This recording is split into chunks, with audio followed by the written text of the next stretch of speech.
Hello, my friend. Today I will tell you another long-forgotten legend.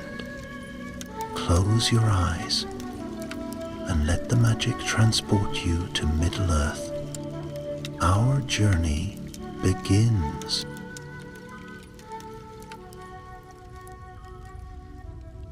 The wind slid down from the high snows of the Misty Mountains, cold and thin as a drawn blade. Gandalf the Grey pulled his cloak tighter about his shoulders, though the chill bothered him less than the whispers carried upon the air. Rumors had followed him for many weeks, rumors of a wandering apparition upon the northern passes. Some called it a ghost in dwarf shape, others a pale wizard with a cracked voice that echoed like stone on stone. Whatever it was, it had unsettled all who traveled the mountain roads.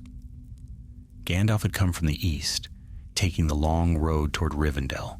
He had hoped for rest, a chance to speak with Elrond, and perhaps enjoy a quiet pipe beneath the autumn stars. Instead, he was met on the very doorstep by Lindir and two scouts, returning breathless from the high pass. They spoke of the same phantom travelers had seen, a figure cloaked in mist wandering the upper paths near the old dwarf watchposts. Strange enough on its own, but worse still, a dwarven messenger from the Iron Hills had vanished in the same region. His news, Elrond feared, had been meant for Dane Ironfoot himself and concerned movements among the orc tribes. Though Gandalf longed for the comfort of Rivendell's halls, he knew what was required. If mischief stirs in the mountains again, he had said, we can ill afford to ignore it. So he turned from the warmth of the last homely house and set out once more into the gathering dusk. The path eastward wound through tall pines that whispered like ancient sentinels. Gandalf's boots pressed quietly into the moss, and the evening light settled in amber pools among the trees. Yet even in that quiet he felt a tension in the land, the faint tremor of something moving beneath the earth, as if deep tunnels were stirring with unwelcome life. By nightfall he reached an old stone outcrop overlooking the first steep rise of the high pass, a place once used by dwarves to watch for wandering trolls, now abandoned and half buried by creeping roots. He made camp beneath a leaning boulder and lit a small fire, its glow no brighter than a lantern's eye. Smoke curled gently upward, silver in the moonlight. He had only just settled when a faint sound reached him, a scrape, a stagger, the clatter of loose stones disturbed by a heavy step.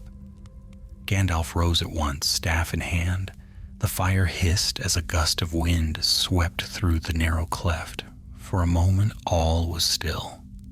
Then, from the shadows beyond the fire's reach, a wavering figure appeared, tall for a dwarf but broad-shouldered and stooped as if bearing some crushing weight. It moved with halting, uneven steps, and its beard, though thick, seemed unkempt and streaked with frost.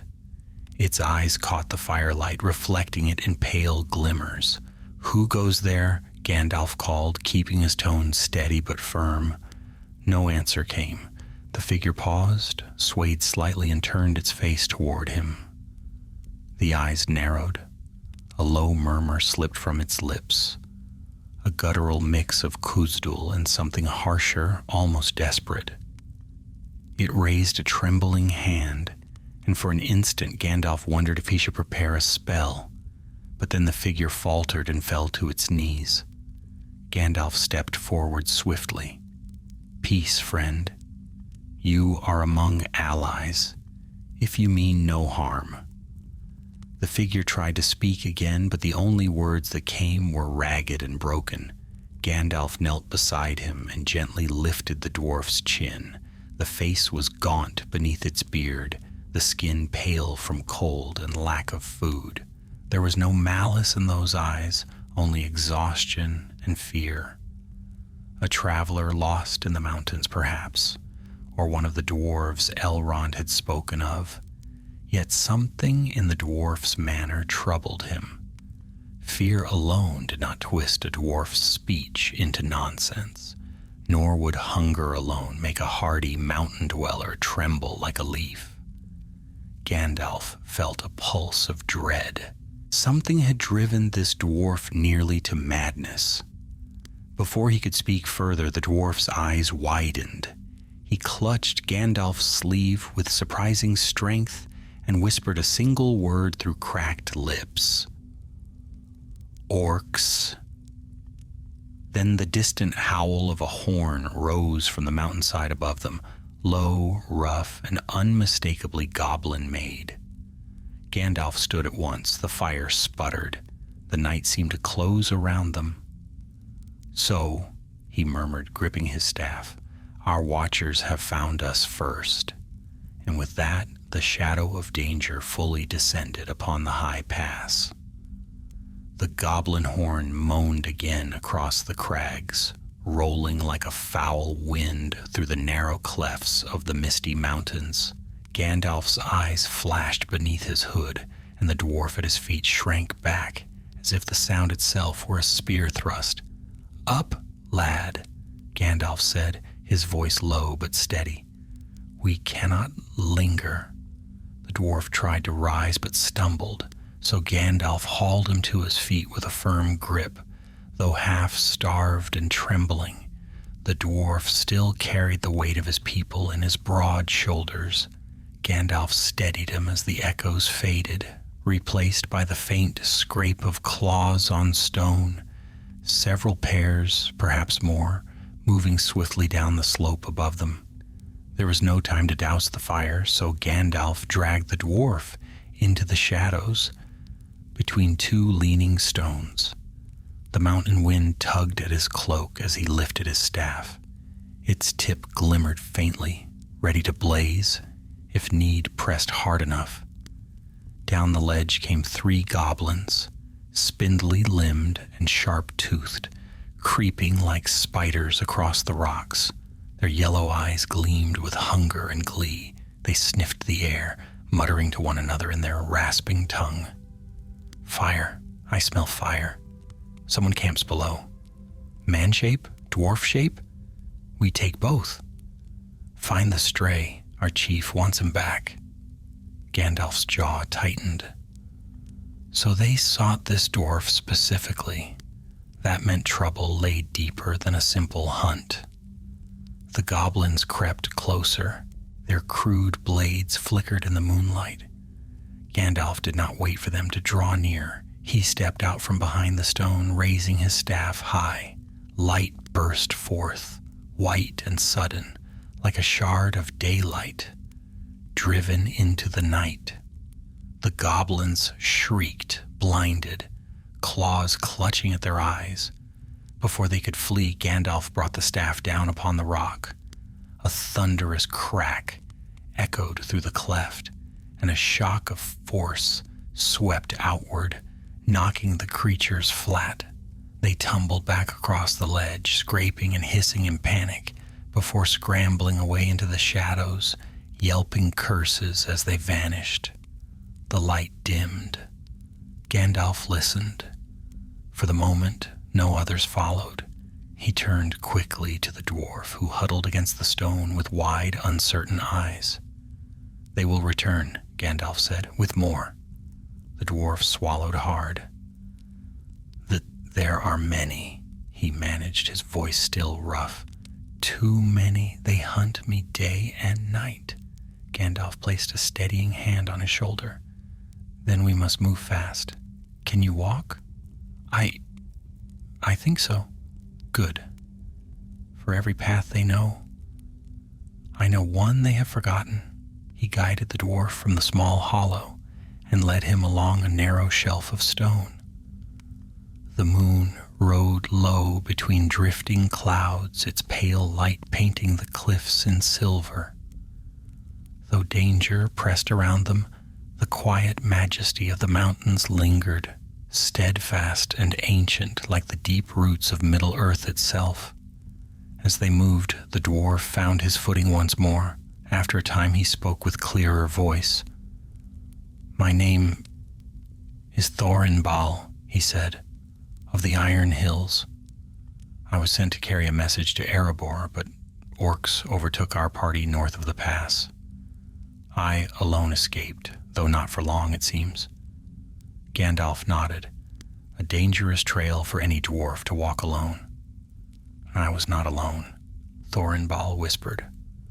"Not at first." He said no more after that, and Gandalf did not press him.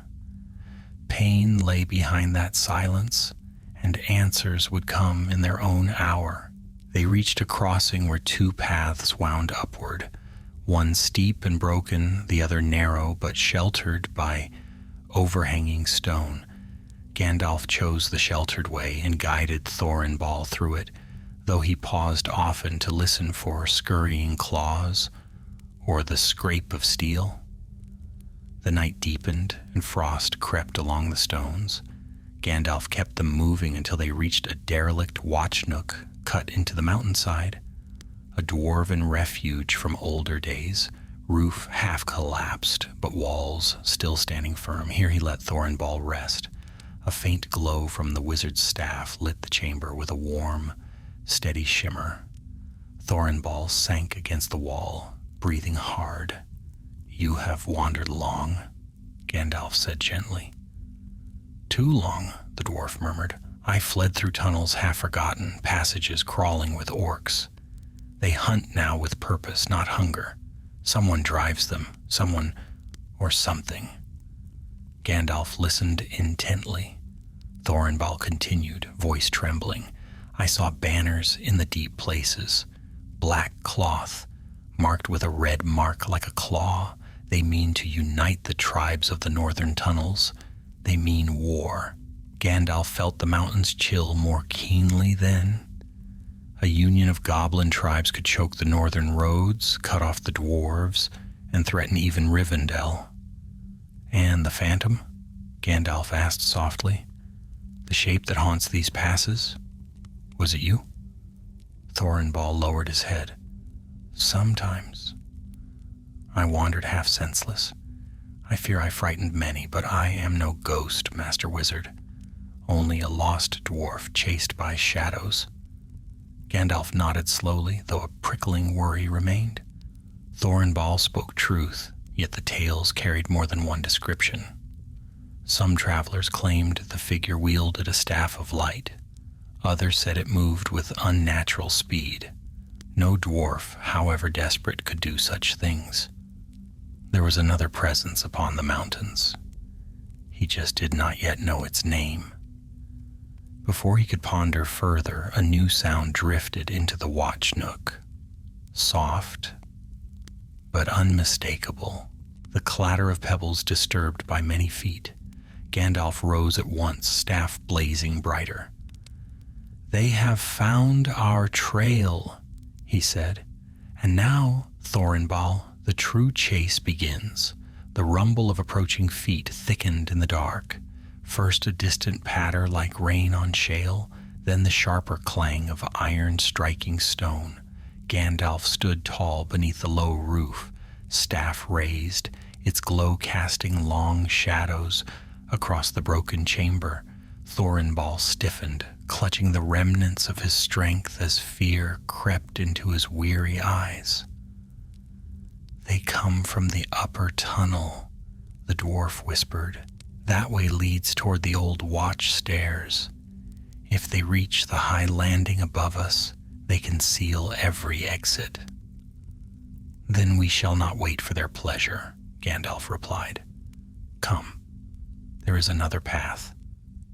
He guided Thorinbal to the far wall where a narrow cleft split the stone. Once it had been carved by dwarven hands, a secret back way for scouts. Now it was half choked with fallen rock, yet still passable to those willing to crawl. Gandalf stooped first, his cloak brushing against the jagged walls. Thorinbal followed with a grunt. The moment they slipped inside, the main entrance of the chamber erupted with shrill cries. Torches flared red, casting monstrous shapes across the stone. The goblins had arrived. The passage wound downward, a cramped, twisting throat of rock, where only one could move at a time. The air smelled of dust and deep earth. Scuffling echoed behind them as the goblins poured into the chamber they had just abandoned. "Hurry," Gandalf urged. Thorinbal obeyed, though sweat beaded across his brow. His breath rasped in the narrow dark, each step rattling his mail shirt. Gandalf steadied him more than once as the cleft sloped sharply toward a faint glimmer of pale light. At last, the passage spat them out into the open upon a narrow ledge. They stood high on the western face of the mountains. Before them stretched a vast sweep of night sky studded with stars, and below lay a yawning chasm where ancient cliffs had collapsed long ago. Mist wandered through the depth like drifting ghosts. Thorinbal shivered. "We cannot climb down this."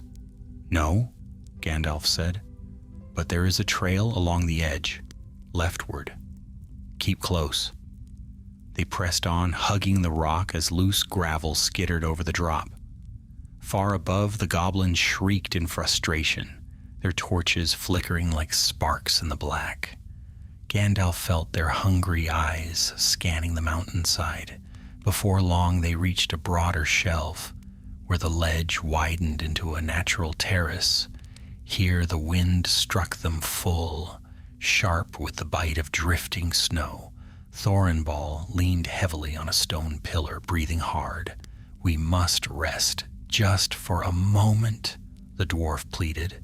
Gandalf allowed it, though unease gnawed at him. The goblins would not give up. Worse, he felt a deeper presence stirring among them, a will that pressed them forward with unusual discipline. Goblins were many things, but cooperation was not often their way. He glanced toward Thorinbal. "Your message for Erebor, what was its nature? Does it bear on this gathering of orcs?" Thorinbal nodded weakly. "Aye. Our scouts in the Iron Hills saw movement in the eastern tunnels. At first we thought it no more than orc bickering, but then tribes began to unite, those who have hated each other for ages. Someone has hammered them into one purpose. Do you know who?" "No. But those banners, the black cloth with the red claw, were seen even in the deepest shafts. They claim a chief who speaks from the shadows, not by voice, but through messengers who never show their faces." He paused, shuddering. "It is said he promises them a kingdom under the mountains, from Gundabad to the Grey Flood." Gandalf frowned. "A bold promise for a creature of darkness." "Too bold," Thorinbal muttered. "That is why I was sent. Balin in Erebor said the matter must reach Dain swiftly." Gandalf felt the weight of this news more heavily than the mountain wind. A coordinated orc force in the north could cripple the dwarves, threaten the elves of Mirkwood, and strangle the trade that wound through the wild. Worse, such unity rarely rose from goblins alone. The shadow's hand stretched farther than he had hoped. Thorinbal straightened, breathing more steadily. "I am ready." They resumed their path, but had not gone far when a faint glimmer caught Gandalf's eye, something moving in the misted chasm below. At first he thought it no more than shifting fog, but then the shape rose higher, growing clearer under the pale moon. A figure, tall, cloaked, luminous in a strange, wavering light. It drifted across the chasm as though walking upon air. Thorinbal froze. "There, the phantom! I saw it before. When I fled the watchpost, I thought it a dream." The figure paused mid-air, head tilted toward them. No features could be seen beneath its hood, only a dim glow like moonlight on water.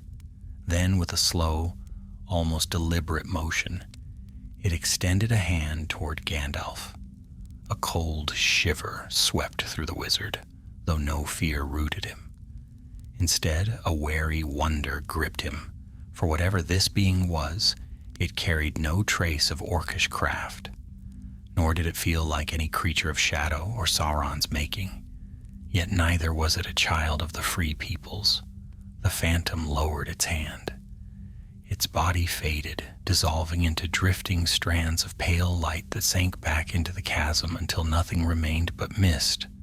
Thornball stepped closer to Gandalf. What is it? I do not know, Gandalf admitted quietly, but I mean to find out. Before they could speak further, a harsh bellow shattered the stillness above. Torches blazed anew atop the cliffs, their red glare spilling downward. The goblins had reached the terrace. "Down the path!" Gandalf commanded, gripping Thornball's arm. "We must not be caught in the open." They hurried along the trail as stones rained behind them, hurled by the advancing goblins. The mountain itself seemed to tremble with their clamor. Gandalf urged Thornball faster, but the dwarf stumbled often, his strength waning. The path swung sharply to the right, plunging into a deep fissure between towering slabs of rock. Gandalf felt a flicker of hope. This crevice led toward the old dwarf mines beneath the western peaks. If they could reach the outer halls, they might find enough shelter to regroup. Yet as they entered the gloom, a new sound rose ahead, a scraping, a dragging, a low, wet hiss. Thornball halted, dread widening his eyes. "There is something in the fissure." Gandalf's hand tightened on his staff. The glow brightened, pushing back the dark. A shape unfurled at the far end of the passage, long-limbed, hunched, its eyes reflecting the staff's radiance in twin orbs of sickly gold. Not a goblin, not any beast Gandalf had seen in these mountains. It stepped forward, claws rasping against stone. Behind them, the goblins poured into the cleft, hemming them in. Gandalf lifted his staff, voice steady despite the snare closing around them. "Well then," he murmured, "it seems the mountains are not done with their surprises." And the creature in the darkness began to crawl toward them. The creature crept forward, its limbs bending in unnatural angles, as though its bones had forgotten their rightful shape. Its skin was pale and stretched tight, gleaming faintly beneath the staff light like wet stone. A heavy mane of tangled black hair hung over its shoulders, and its jaw jutted oddly, as if once broken and never properly set. But its eyes, wide, wet, gleaming gold, burned with a cunning far sharper than any beast's. Thornball staggered back until his shoulders struck the rock wall. "By Durin's beard, what foul thing is that?" Gandalf did not answer. His gaze narrowed as he studied the crawling shape. It moved neither like goblin nor troll nor warg, nor any twisted spawn of the mountains he had encountered in long years. Yet its presence stank of deep caverns and long darkness. More unsettling still, the goblins behind them had fallen silent. They did not jeer or howl or taunt. They only watched, as though content to let the creature advance, as though it served their unseen master, or worse, herded prey toward it. Gandalf stepped before Thornball, staff raised high. "Hold, creature of the deep," he said, voice echoing off the walls. "You will not pass." The creature hissed, but it did not halt. Shreds of torn cloth hung from its shoulders, rags of something once dwarf-made. Upon its right wrist glinted a broken clasp of silver, hammered in a style unmistakably dwarven. Thornball's breath hitched. "Gandalf, that bracelet. I know it. It belonged to Grorik, one of our messengers. He fell in the tunnels, but how? The creature lunged. Gandalf struck the stone floor with his staff. Light erupted, bursting outward in a wave that momentarily halted the attacker. It reeled back with a howl that scraped the fissure like jagged iron. But the blast also stirred the goblins. Their shrieks rose anew as several scrambled into the crevice, brandishing curved blades. No path backward, no path forward. Gandalf grabbed Thorinball's arm. "Stay behind me." The creature hurled itself forward again, faster this time. Gandalf swung his staff in an arc, striking the creature square in the chest. A thunderous crack echoed, and the beast crashed against the wall, but instead of slumping, it scrambled back upright with terrifying speed. "Not easily felled," Gandalf muttered. The goblins closed in from behind, jabbering viciously. One leaped at Thorinball, but the dwarf, though weak, still possessed the strength of his people. He seized a loose stone from the ground and smashed it against the goblin's skull. The creature dropped, twitching. "Still breath in me yet," Thorinball growled through clenched teeth. But triumph faded quickly, for the pale creature surged at Gandalf once more. Its claws raked down the wizard's sleeve, tearing cloth through missing flesh. Gandalf thrust his hand forward, and a flash of white fire leapt from his palm. The creature shrieked, clutching its face, and stumbled back. That was the moment Gandalf needed. He seized the dwarf and pressed him against the right-hand wall. "Here, feel the stone. Do you sense the seam? Dwarves carved a hidden escape passage in this fissure. Find the latch." Thorinball pressed his broad hands along the cold wall, fingers searching desperately. Behind them, goblins clambered over the fallen one, their snarls rising. Ahead, the pale creature regained its footing, fury twisting its features. "Faster," Gandalf urged. Thorinball's fingers found a ridge, narrow, almost imperceptible. "Here," he pulled. The ridge shifted with a grinding groan, and a slab of stone slid inward, revealing a cramped, dark opening barely wide enough for a single dwarf. "Inside," Gandalf commanded. They squeezed through the narrow gap, just as the creature lunged. Gandalf slipped into the passage last, thrusting the staff outward to unleash one final burst of blinding light. The creature recoiled with a feral howl, and the goblins shrieked in terror. Gandalf pulled the latch from within. The stone slab rumbled shut, sealing them in utter darkness. For several long breaths, only Thorinball's ragged gasps and the fading echoes of goblin shrieks filled the cramped space. Gandalf lifted his staff, letting a soft glow seep into the tunnel. The light revealed a steep, spiraling staircase descending into unknown depths. Thorinball leaned heavily against the wall. What was that thing? No goblin, no troll, and yet it moved like something broken and reforged. Gandalf's face was grave. "I fear it once was dwarf, and whatever befell it was wrought in deep darkness and cruel hands." Thorinball closed his eyes in pained disbelief. "Grorik?" "Perhaps," Gandalf said, though sorrow weighed on his words. "Or another like him. These mountains hold many secrets, and not all of them sleep quietly." They began their descent. The narrow stair twisted down for what seemed an age carved by ancient dwarf craft, yet worn by centuries of neglect. Dust coated every step, stirring beneath their boots. At last, the stair opened into a broad, vault-roofed hall supported by towering pillars. The air hung heavy with old echoes. "This is one of the western outposts," Thorinball murmured, awe softening his voice. abandoned after the fall of Moria. When goblins spread like rot through the roots of the mountains, I thought it lost forever.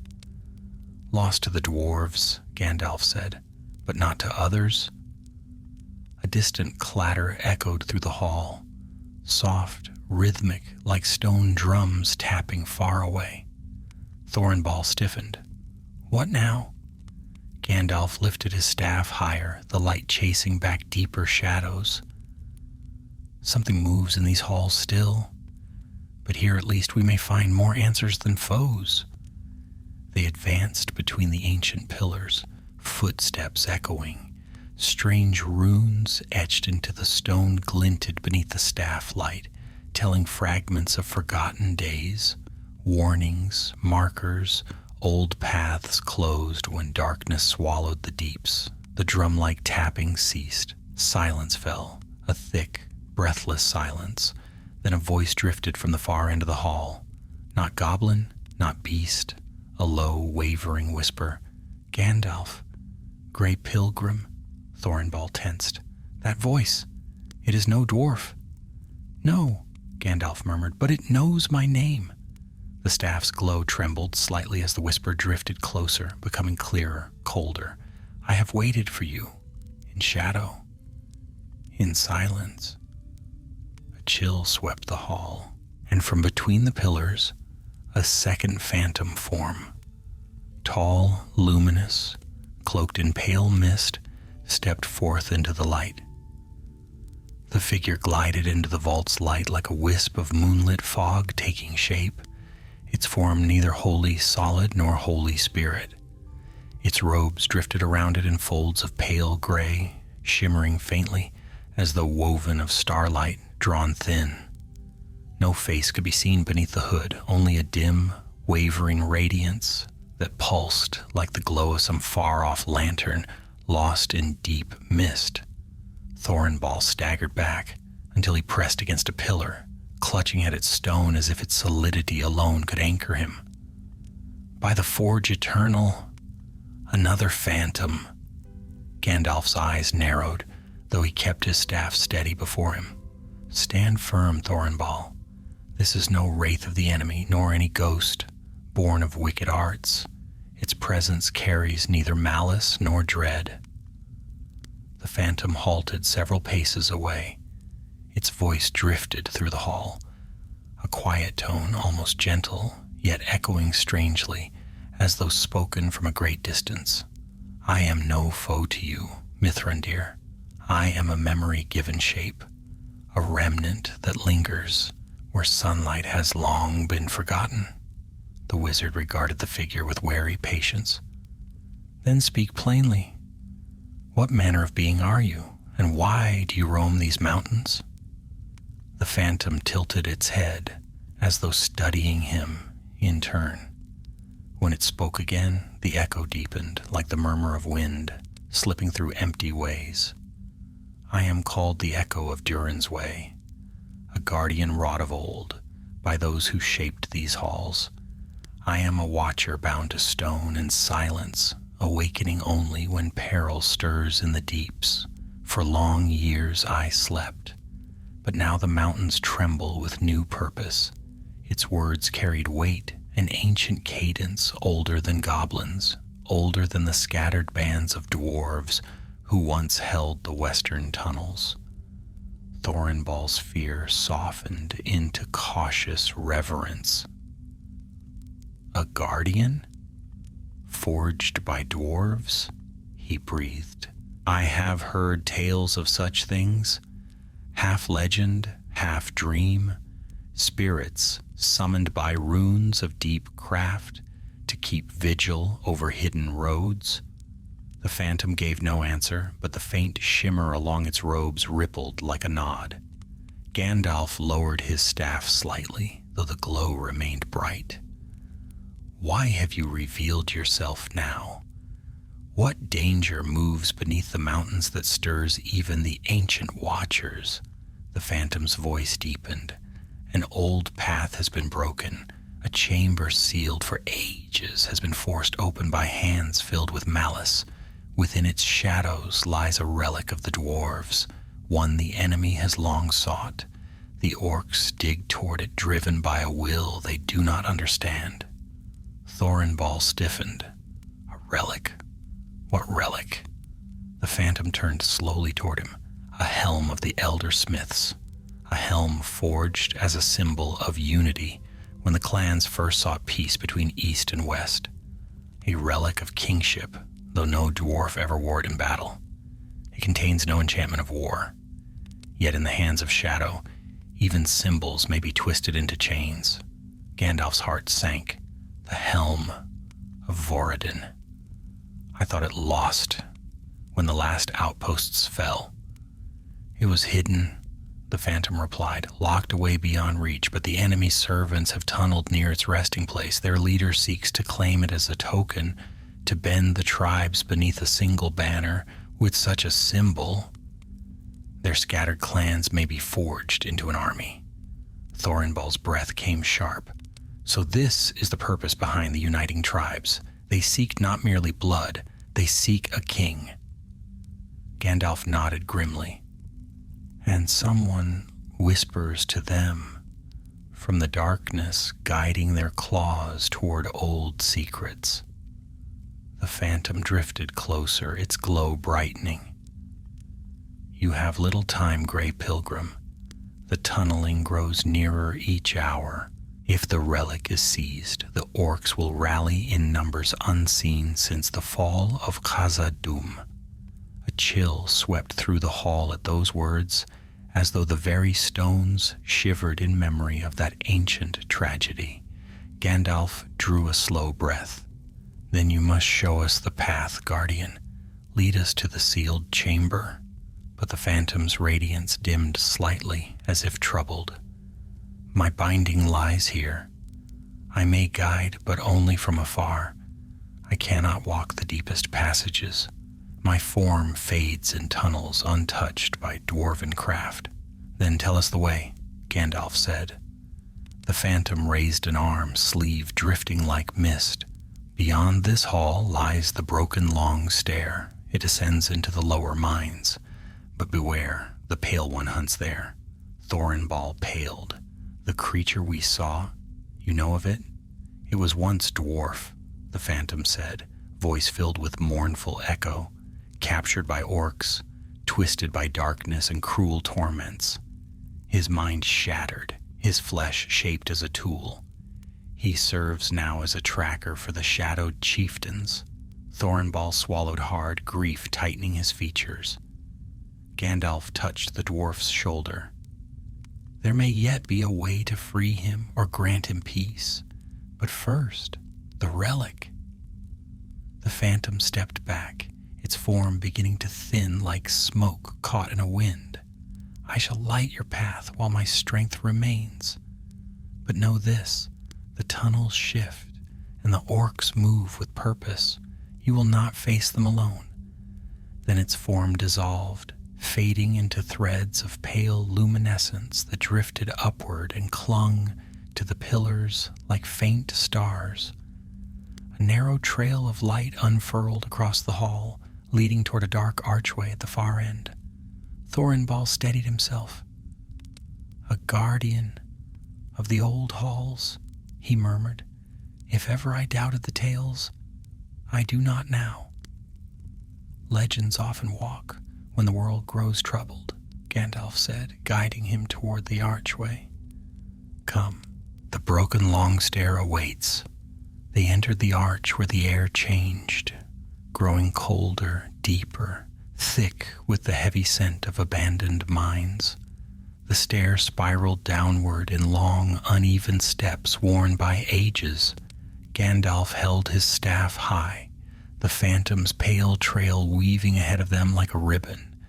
They descended for what felt like hours. Strange echoes drifted from the depths, clatters, low growls, and distant rumblings as though the mountains themselves groaned. More than once they passed side passages that had collapsed long ago, choked with rubble and broken supports. At a narrow landing, the trail of pale light paused, casting a glow on a set of runes carved beside a sealed gate. Thornball brushed the dust away and read in a trembling voice, "Here lies the path to Voradin's vault. Let none enter whose heart holds greed." He looked to Gandalf. "This is it." Before Gandalf could speak, a sudden crash thundered below, followed by guttural shouts. Torches flickered in the deep stairwell. Far beneath them, the goblins had reached the lower mines, and the race for the relic had begun. The roar from the depths rolled up the long stair like a storm wind, shaking dust from the walls and stirring echoes that had slept for centuries. Gandalf steadied Thornball with one hand as loose pebbles rattled beneath their feet. Far below, mingled cries of goblins rose, harsh, eager, and growing louder with each breath. "They have found a lower entrance," Gandalf murmured. "We must reach the vault before they overrun the stairs." Thornball drew himself upright, though exhaustion clung to him like iron chains. "Lead on. I will not let my people's relic fall into the claws of orcs." The trail of pale light left by the phantom guardian curled around the sealed gate inscribed with runes, but the gate itself remained unmoved, its stone slab set flush with the wall and its handle long rusted into uselessness. "How do we pass?" Thornball asked. Gandalf lifted his staff and examined the dwarven markings. "This passage obeys no simple lever or key. It opens for those who come in need, not greed, as the inscription warns." Thornball placed his hand over his heart and bowed his head. "Then let it know my purpose." He pressed both palms flat against the gate. For a moment, nothing stirred. Then a soft tremor pulsed through the stone. Fine fissures glimmered along its surface, lighting one by one like fireflies, waking under moonlight. With a deep groan, the slab slid aside, revealing a dark corridor beyond. "Well done," Gandalf said, ushering him through. "Your people's craft does not disappoint." The gate rumbled shut behind them, sealing off the stair and muting the distant goblin shouts. The air inside the corridor was still and cold, with a faint smell of old oil and ancient ore. Their footsteps echoed softly as they walked, and the phantom's shimmering trail danced ahead of them. "This hall seems untouched," Thornball whispered. "Even the goblins never breached it." "Dwarves hid their treasures well," Gandalf replied. "Those who built these vaults feared what lay beyond their doors, even in the elder years." After a time, the corridor opened into a broad antechamber, carved with soaring arches and flanked by tall statues, dwarven kings and queens whose stern faces watched over the path with unyielding stone eyes. Braziers long cold lined the walls, though each still bore the mark of skilled hands. At the far end stood a door of blackened steel, its surface engraved with runes so finely crafted that they glittered under Gandalf's staff light like stars frozen in metal. Thornball breathed deeply. The vault of Voradin. I never dreamed I would stand before it. As they approached, Gandalf felt a shift in the air, like a breath drawn by unseen watchers.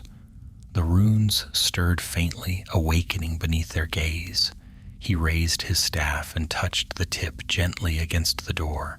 "Open for the sake of the free peoples," he said, his voice firm yet solemn. "Open for the sake of peace." Soft light pulsed from within the runes. The metal shivered, then folded inward like the petals of a strange iron blossom. Beyond lay a chamber, carved in perfect symmetry, lit by faint crystals embedded along the ceiling. They glowed with ancient enchantment, their radiance gentle but steady. At the center of the chamber stood a pedestal carved from white stone. Upon it rested a helm, broad, crested with silver wings swept back like the feathers of a great eagle. Runes traced its brow and cheek guards, shimmering faintly as though touched by living moonlight. "The helm of Voradin," Thornball whispered, tears brightening his eyes, "forged as a pledge of unity between the clans, the last gift of the ancient smiths." Gandalf stepped closer, studying the helm with grave attention. There is no power of war in it, no weaponry of enchantment, yet its meaning is mighty. In the wrong hands, symbols may sway hearts as surely as blades. Before Thornball could approach the pedestal, a sudden weight pressed upon the air, an oppressive chill that seeped through stone and bone alike. Gandalf spun, staff raised. From the archway behind them emerged the pale creature, the twisted, broken dwarf thing they had escaped earlier. How it had entered the sealed halls was unclear, but its body trembled with furious energy, its limbs coiling in unnatural readiness. Thornball stumbled back. "No, not here. This is hallowed ground," the creature hissed, its golden eyes fixed upon the helm. With startling speed, it sprang forward. Gandalf met it head on. His staff struck the floor with the force of a thunderclap, sending a ring of white flame bursting outward. The creature was hurled back, skidding across the stone, but it rose again with a guttural snarl, more frenzied than before. "Gandalf," Thornball cried, "do not harm it if it is one of ours." "I mean to free it if I can," Gandalf replied, "but it leaves us little choice." The creature lunged again, this time not at Gandalf, but at the helm. Its mangled fingers reached toward the pedestal with desperate hunger. Gandalf swept his staff upward. A lance of light shot forth, striking the creature square in the chest. It screamed, a sound so full of torment that even Thornball flinched and collapsed in a heap of tangled limbs. For a moment, the hall fell silent. Thornball approached carefully. "Is it dead?" Gandalf knelt beside the creature, touching 2 fingers gently to its brow. The skin was fever hot, trembling beneath his touch. "No, though I fear it is near its end." He leaned closer, speaking softly. "Hear me, child of the mountains. What was done to you may yet be eased." The creature shuddered. Its cracked lips parted. A faint, broken sound escaped, half groan, half whisper. "The dark door. Open." Thornball swallowed tightly. "He speaks!" Gandalf's eyes darkened. The orcs have broken another seal, a deeper one. The creature's golden eyes shifted weakly toward Thornball. Something like recognition flickered within them. Painful, distant, but real. "Brother," it rasped, "tell Dain." Tears welled in Thornball's eyes. "We shall tell him. You have my word." The creature's body relaxed, breath slowing as though some deep agony had finally eased. Gandalf bowed his head briefly in respect, then stood. "We cannot linger," he said. "The goblins will soon find their way to these halls. If there is a deeper door open, then whatever lies beyond may be worse than their gathering armies." Thornball approached the pedestal and lifted the helm with reverent care. Despite its weight, his hands held steady. "What now, Gandalf?" "Now," the wizard said, turning toward the far end of the chamber, where another archway waited in shadow. "We follow the path our fallen friend tried to warn us of." A low rumble sounded through the stones, closer than before, and Gandalf knew whatever was stirring in the deep had begun to wake. The rumble swelled, rolling through the vault, like the growl of some slumbering giant disturbed in its rest. Dust drifted from the carved ceiling, shimmering briefly in the crystal light before settling upon the ancient stones. Gandalf steadied himself, listening as the tremor faded into a deep, uncanny stillness. "That sound," Thorinbal whispered, clutching the helm of Voradin close against his chest, "did not come from goblins." "No," Gandalf replied.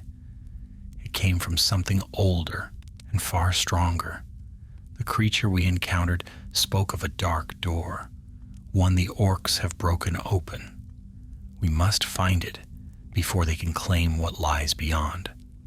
Thorinbal nodded, though his face had grown pale. "Then lead the way. My legs tremble, but my heart does not." Gandalf lifted his staff. Its light flared, casting long shadows ahead of them as he crossed the vault's far threshold. The corridor beyond sloped downward sharply, carved with rougher hands than the halls before it. Here the stonework bore scars, deep gouges left by picks, forced tunnels cut by crude orc tools, and fissures where the earth itself seemed to have cracked. "This way was not made by dwarves," Thorinbal muttered. "See how crooked the walls run. Goblins or some other foul creatures have worked here." "Aye," Gandalf said. They pressed forward in haste, driven by a purpose they hardly understand. Their masters pushed them onward. The corridor twisted and bent, descending into the lowest reaches of the old outpost. The air grew colder, heavier, tinged with an earthy staleness that hinted at long, choked depths, now opened once more. Strange echoes drifted from unseen hollows, scrapes, rattles, and muffled cries, as though the mountain itself whispered warnings. Torchlight flickered ahead. Gandalf motioned for Thorinbal to halt. They pressed themselves into a niche carved by time, letting the shadows cloak them as two goblins stumbled past, arguing in their harsh, guttural tongue. "We dig deeper," one snarled, jabbing its pick toward the darkness. "The chieftain wants the chamber open by dawn." "Bah, the pale tracker should have done the finding," the other spat. "Where is he now? He should have sniffed the door clean." A cruel laugh followed. "Perhaps he's fallen into a pit. Good riddance. He was always creeping about like he had spider eggs in his brain." The goblins passed, unaware that the pale tracker they mocked lay dying behind the vault's walls. As soon as their footsteps faded, Gandalf gestured onward. They dig near the sealed chamber. The way is close. Minutes stretched into uneasy silence as they pressed deeper. The tunnel widened abruptly into a cavernous hollow. Here the ground was torn open, piles of broken stone heaped against the walls, where goblins had clawed and hammered their way downward. In the center lay a jagged cleft, yawning into blackness, like a throat torn open by violent force. Gandalf knelt beside the edge. "This is fresh work," he murmured, "days old at most." Thorinbal peered down. "Can we descend?" "Only if we must," Gandalf said. "But first, listen." The faint murmur of voices drifted from below. Not goblins. These words were lower, harsher, spoken in black speech, shaped by a tongue that tried and failed to hide its master's cruelty. Gandalf's frown deepened. So a commander of the orcs was here. He signaled Thorinbal to remain silent. They slipped along the cavern's edge to a narrow slope worn by many feet. This led into the cleft's lower depths, winding downward like the coil of a great serpent. Dim torchlight glimmered from the bottom. When they reached the final bend, Gandalf motioned for Thorinbal to stop. Quietly he peered around the corner. At the base of the cleft lay an ancient stone door, once sealed with runes now shattered by repeated blows. Before it crouched a tall goblin lord, broad-shouldered and clad in patchwork armor of bone and dark iron. A single red mark shaped like a claw had been burned across his helm. The banner mark, Thorinbal breathed faintly, the one uniting the tribes. The goblin lord barked orders to the diggers swarming around him. Behind him, more goblins heaved aside rubble from the broken seal. "We break through by night's end," the chieftain roared. "The relic inside will be ours. With the helm and the crown united, the tribes will kneel." Gandalf stiffened. "The crown? What crown?" Thorinbal blinked. "But only one relic lies in these halls." "Or so your lore says," Gandalf murmured, "though dwarves carve secrets deeper than even their memory can reach." The goblins hammered at the final layer of stone. A deep crack slithered across the door. The chieftain commanded, "Strike again." Hammerfalls shook the chamber. A section of stone split, revealing a gap wide enough for a single small creature to squeeze through. A goblin peered inside, blinked, and hissed, "Dark, very dark. Something glimmers." The chieftain shoved him aside. "I will enter first." Gandalf turned to Thorinbal. "We must stop him before he seizes whatever lies within." Thorinbal nodded fiercely. "Say no more." But before they could act, a sudden tremor rippled beneath their feet. The crack widened. Dust rained, and from within the breached chamber, a cold draft surged outward, so cold it seemed to freeze the torchlight in place. The goblins shrieked in alarm. The chieftain backed away. What is that?" A sound rose from the black beyond the door. A low, distant hum. Not a voice, not a beast. Something like a vast, metallic resonance, as though the mountains themselves had drawn breath. The goblins scattered, some slipping on loose stones. The chieftain howled at them to return, but even he retreated. Then, with a final groan, the stone door shattered, pieces falling inward. Darkness yawned wide, and out of that dark came a faint, eerie gleam, like light reflecting off polished metal deep within. Gandalf felt the hair on his neck rise. "This is no relic of kingship," he whispered. "This is something far older."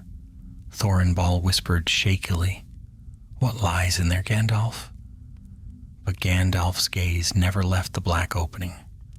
Something that was sealed away for good reason. The goblin lord, greed overcoming fear, darted toward the chamber. Gandalf's eyes flashed.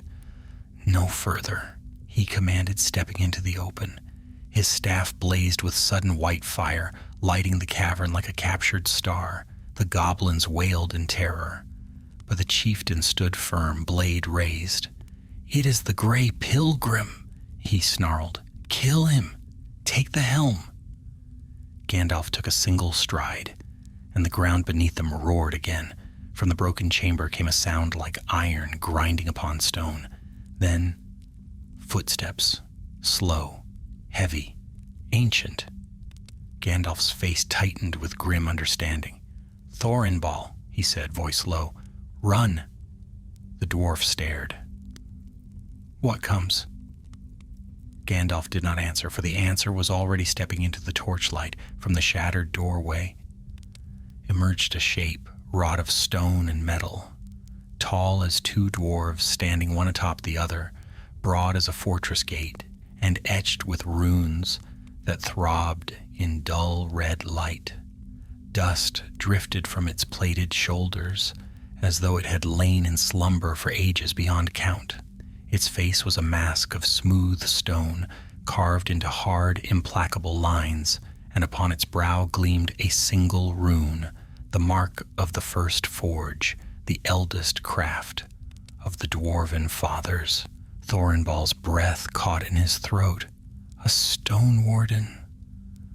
By Durin's soul, a stone warden from the elder days. Gandalf's grip tightened on his staff, a guardian built when the clans feared the nameless shadows that roamed the foundations of the world. I had hoped such things were but memory.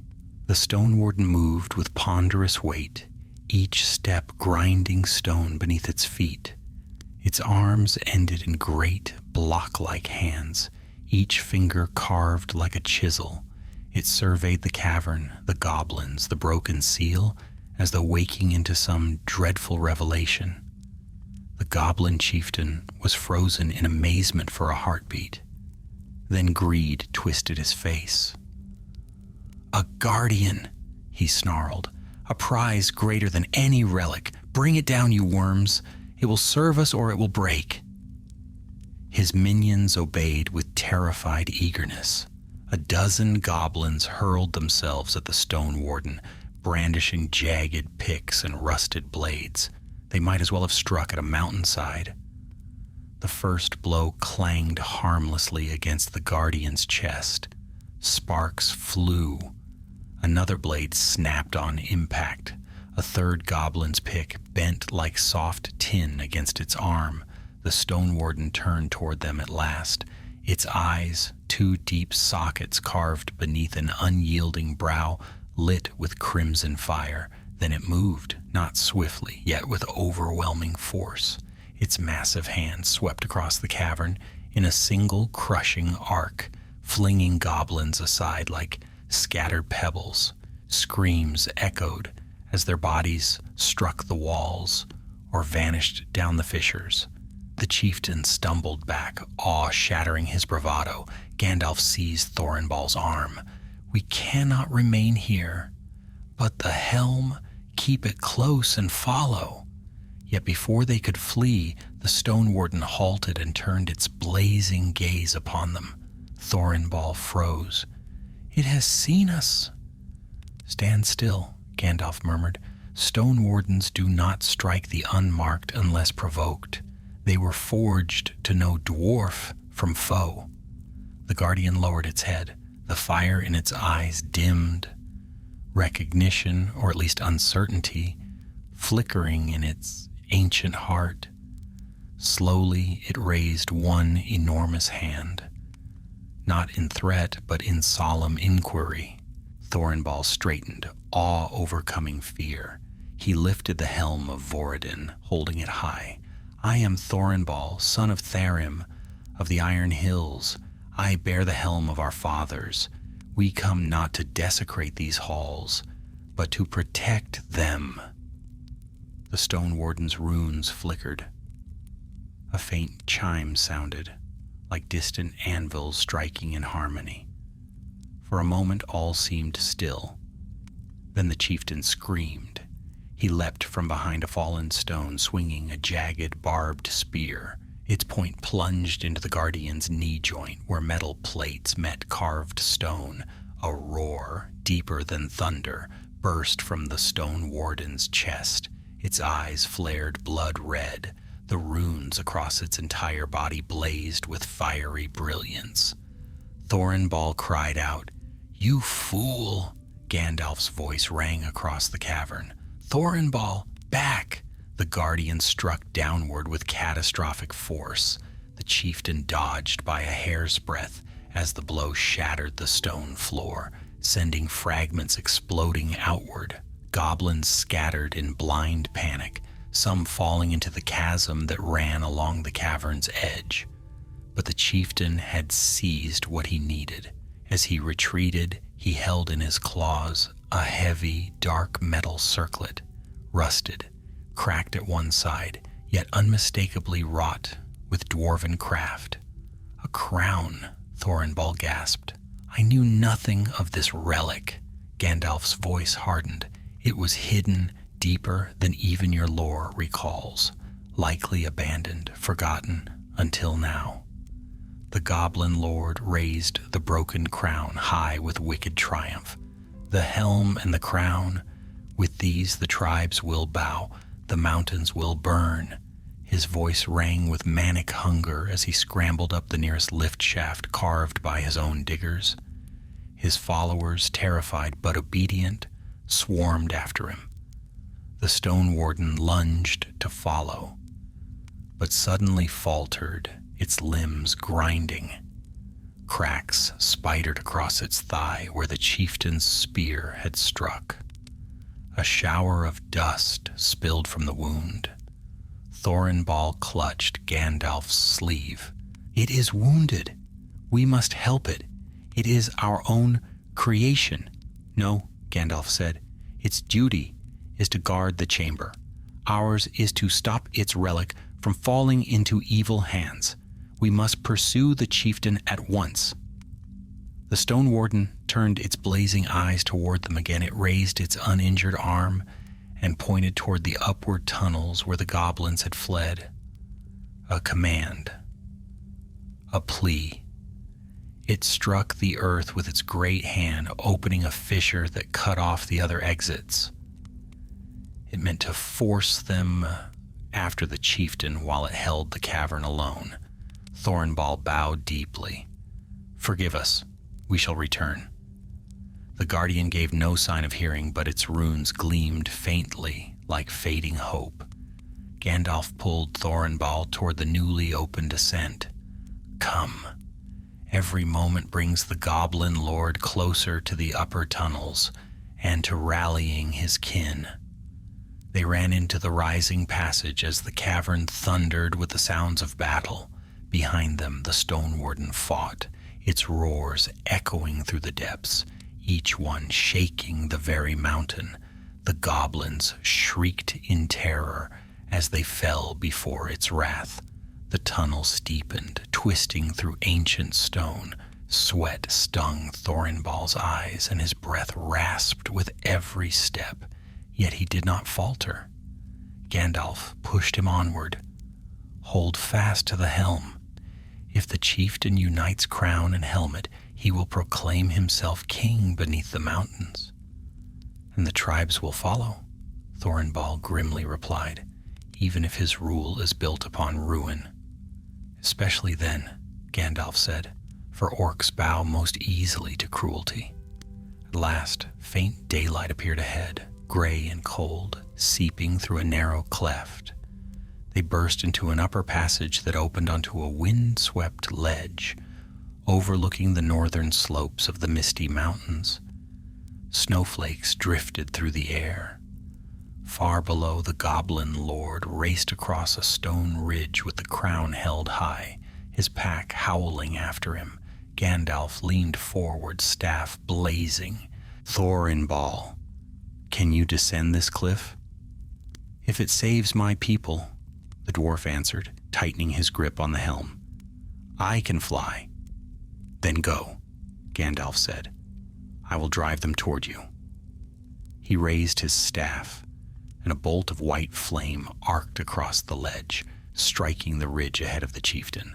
The goblins scattered like frightened insects, but the chieftain kept running, howling, limping, clutching the ancient crown with savage triumph.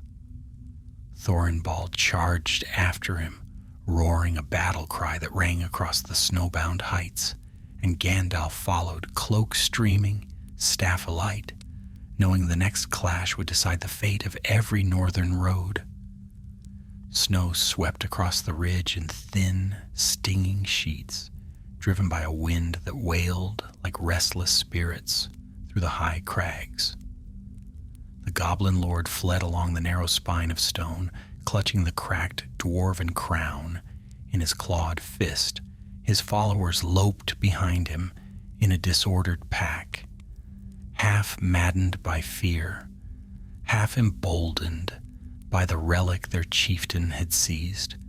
Thorinbal gained upon them with every stride. The helm of Voradin weighed heavily in his arms, yet he bore it as though it were the lightest burden in Middle-earth. His boots struck the stone with unwavering resolve, each step echoing his purpose. "Stop, fiend," Thorinbal bellowed, his voice booming across the ridge.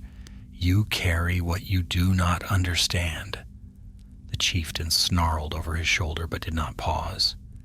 "It is enough that you understand, dwarf.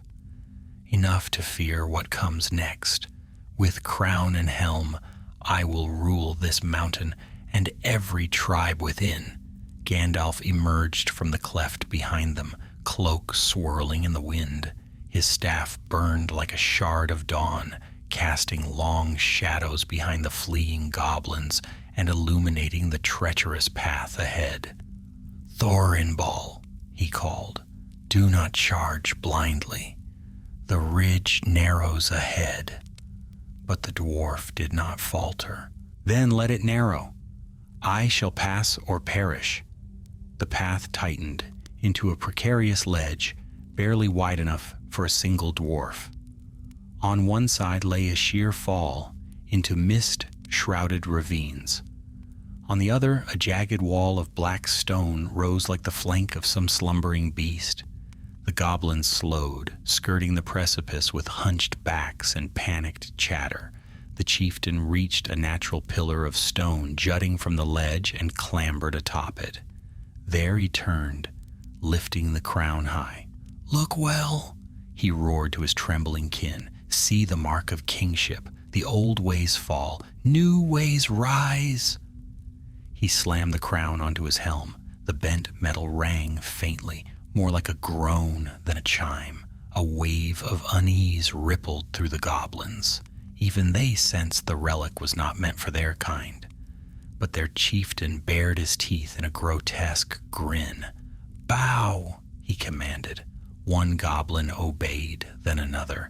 Soon a scattering of them knelt, frightened but cowed. Others hesitated. Thorinbal planted his feet and shouted, "You kneel to falsehood." His voice struck the ledge like a hammer blow. Some goblins wavered, the chieftain hissed, and from the depths of the ravine below came a distant crash, a roar of stone upon stone, followed by a sound like a dying bell. Thorinbal's heart clenched. The stone warden, Gandalf's face tightened with grief. Its strength was not endless, but its sacrifice bought us time.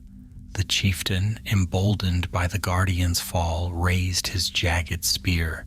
"Now none stand between us and dominion." He leapt from the pillar, charging at Thorinbal with frightening speed for his crooked size. The dwarf braced himself just as the chieftain's weight slammed into him.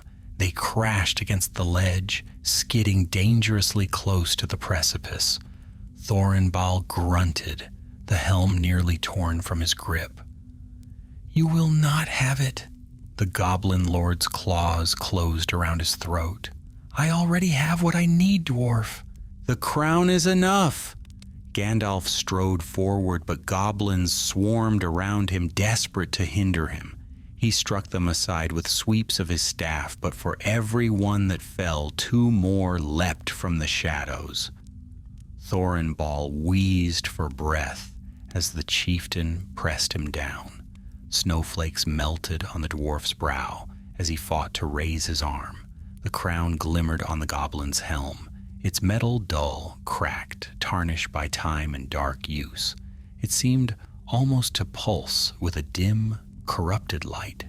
Thorinbal stared at it, and a fire ignited within him. "You are not worthy of dwarven craft," he growled. Summoning all his remaining strength, he slammed the helm of Voradin into the goblin lord's jaw. The blow rang like struck iron. The chieftain reeled, screeching in fury, and Thorinbal scrambled to his feet. Gandalf's voice thundered, "Away from him, beast!" A bolt of white fire flashed from the wizard's staff, striking the ground at the chieftain's feet. The goblin lord tumbled backward, howling as he landed on the pillar he had leapt from earlier. Thorinbal steadied himself, chest heaving. "Gandalf, the crown. I see it," the wizard said grimly. The chieftain shook off dust and snarled. "A mere setback, Grey Pilgrim. The tribes fear me. The relic binds them to me." He tore the cracked crown from his brow and held it high once more. "Even broken, it bears authority." Gandalf lifted his staff. "Only to those who dwell in darkness." Lightning crackled from the staff's tip, but before it could strike, the chieftain hurled the crown into the air. Gandalf flinched. Thorinbal gasped. The crown arced high, then crashed upon the stone pillar with a ringing crack. The metal split. A dark vapor burst forth from the fracture, an unnatural shadow that swirled like living smoke. It spiraled upward with eerie purpose, seeking form yet finding none. Its presence chilled the air, and the goblins whimpered in dread. Gandalf's eyes flashed. "Back, all of you!" But the chieftain laughed. "See what power lies hidden. Even broken dwarven relics hold such might that shadows answer them." Gandalf advanced, boots crunching on snow. "You fool! That is no gift of your making. It is the remnant of old wards, released by your ignorance." The shadow writhed. It reached toward the goblin lord. He stretched his arms wide as if to embrace it. "My power grows. With this, I shall..." The shadow struck. It hurled itself into him with a screech like tearing metal. The chieftain convulsed violently, his limbs twisted, his armor buckled inward as if crushed by unseen hands. His eyes rolled back, and a ghastly green flame flickered from his mouth. Thorinbal stumbled backward in horror. "Gandalf, what is happening to him?" "The shadow seeks a vessel," Gandalf said tightly, "but it finds only corruption. It will devour him, then seek another." The chieftain collapsed to his knees, clawing at his helm. "Help. Me." Then he fell silent. The shadow rose from his body, larger now, vaster, colder, hungrier. It spread like a great wing, stretching across the mountainside. Goblin shrieks filled the ridge. They fled in all directions, scrambling over rocks and dropping into clefts to escape. Thorinbal clutched the helm protectively. "What must we do, Gandalf?" The wizard stood firm, cloak billowing in the icy wind. His staff blazed with silver fire. "We must bind it again," he said, "before it spreads its malice through every cavern beneath these mountains." He stepped forward, facing the roiling darkness. "But we cannot do so here." He pointed toward a narrow peak rising ahead, sharp as a spear of stone. "Drive it to the summit. There the wind carries the breath of the high places. The mountains themselves will aid us." Thorinbal gripped the helm and nodded, resolve hardening in his eyes. The shadow shrieked, the ridge trembled, and the battle against an ancient, forgotten malice began. The shadow spread across the ridge like a storm, unshackled, its black tendrils writhing against the wind. Snow spiraled through it, vanishing as though swallowed by a void. The air itself dimmed, as if the creature drained light from the world around it. Gandalf stood firm before the advancing darkness, staff raised high, his gray cloak whipping about him like a banner of warning. Thorinbal clutched the helm of Voradin tightly to his chest and set his feet. The chill that seeped from the shadow stabbed through his bones, making him grit his teeth against its unnatural cold. "Gandalf, it comes," he cried. "I see it," the wizard murmured, though his voice held no fear, only urgency. "Stand ready, Thorinbal. The ancient wards that once bound this presence may yet be rekindled, but only in a place where the mountain winds remain pure." He lifted his staff. A blaze of white fire leapt forth, striking the creeping shadow. The creature recoiled with a shriek, high and grating like metal scraping on metal, but the light did not disperse it.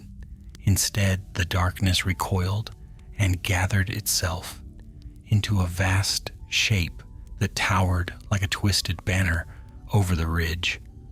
Thorinbal braced himself. "Then to the summit we must go. But how do we drive such a thing?" "The same way that fire drives smoke," Gandalf answered, thrusting his staff forward, "with light and with will." A shock wave of radiance burst from the staff's tip. The The shadow shuddered as though struck by a hammer and flinched back along the ridge. Thorinbal seized the moment. "Move! It reels!" Together they advanced, Gandalf's staff blazing like a guiding star, while the shadow retreated up the narrow stone path. Snow swirled in furious eddies around them. Frozen wind howled with rising intensity, as though the mountains themselves bristled against the intruder. The ridge bent sharply upward, leading toward the spire of stone Gandalf had pointed out. The ascent was steep and uneven, carved by frost and time into jagged steps. As they climbed, the shadow surged again, sweeping downward like a collapsing wave. Gandalf struck the ground with his staff. A ring of light flared, halting the darkness mid-charge. "Go, Thorinbal," he commanded. "I will hold it as long as I may."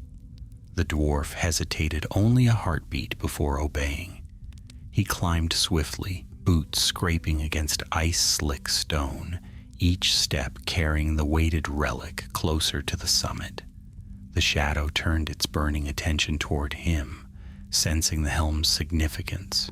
It lunged, but Gandalf intercepted it with another arc of blazing white, his staff singing with power. "Your master has no dominion here," the wizard cried, voice echoing across the heights. "Back into the dark where you belong." The shadow shrieked, writhing as though wounded by the very air, but it did not flee. It circled, seeking a crack in Gandalf's guard. Thorinbal reached the last stretch of the ridge, a narrow pathway no wider than his shoulders. Below yawned a deadly fall into mist-choked ravines. Above loomed the final pinnacle, a jagged spike of stone that pierced the low clouds. He turned back.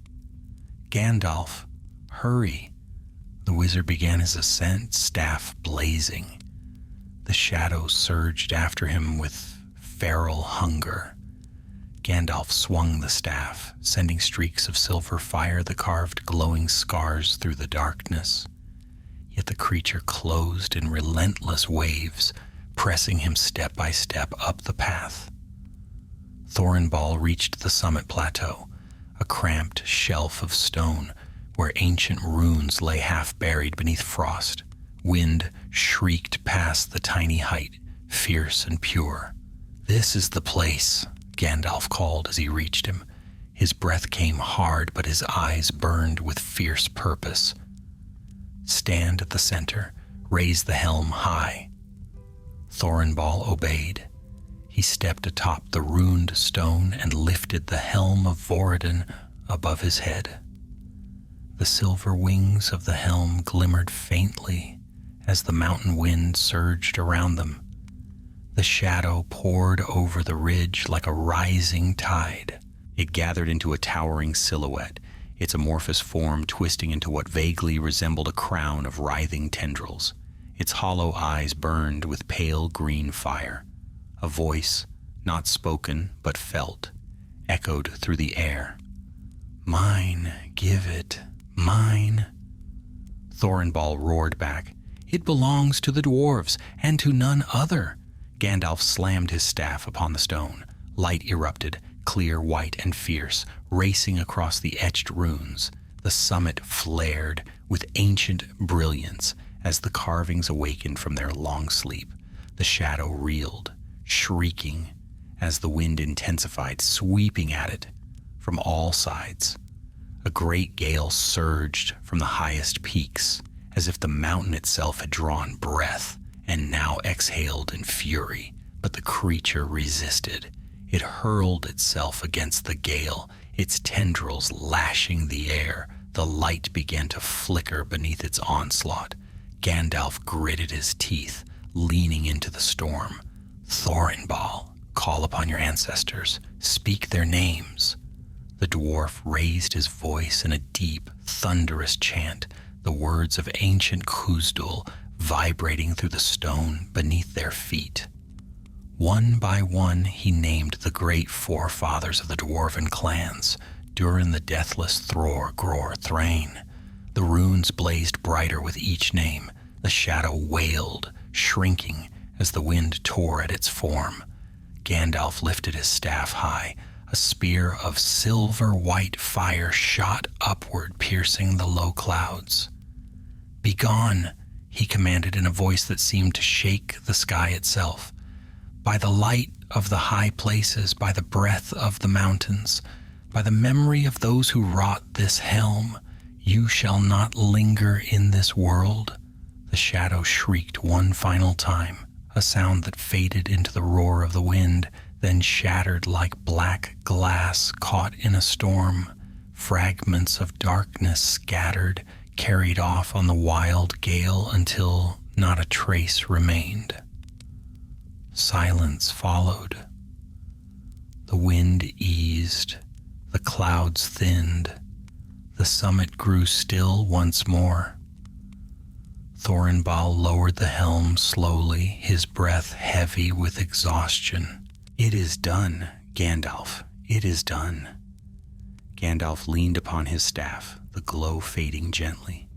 "Aye," he said softly, "but the mountains have not yet settled. There is still work ahead."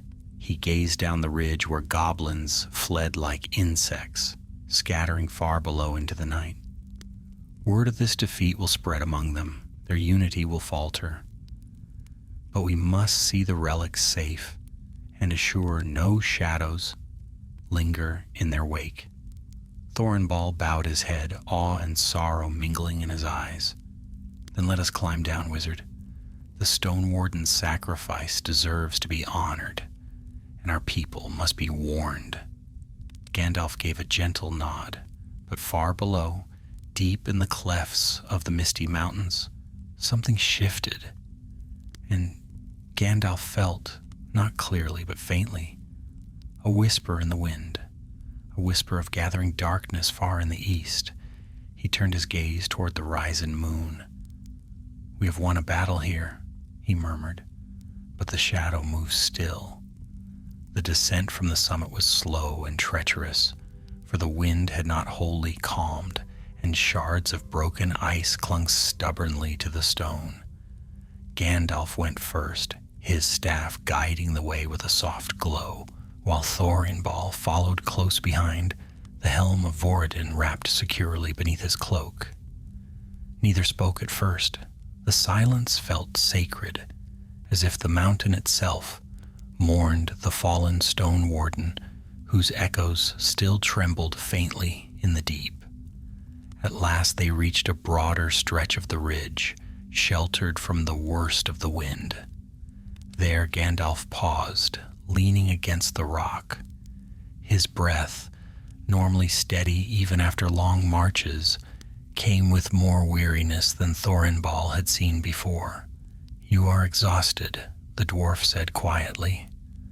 "Battles of the spirit take their toll," Gandalf replied, "though I have strength enough left for what remains."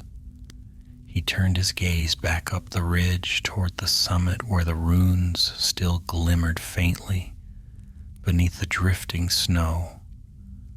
The shadow is scattered now, blown into tatters, yet remnants of things older than memory rarely vanish completely.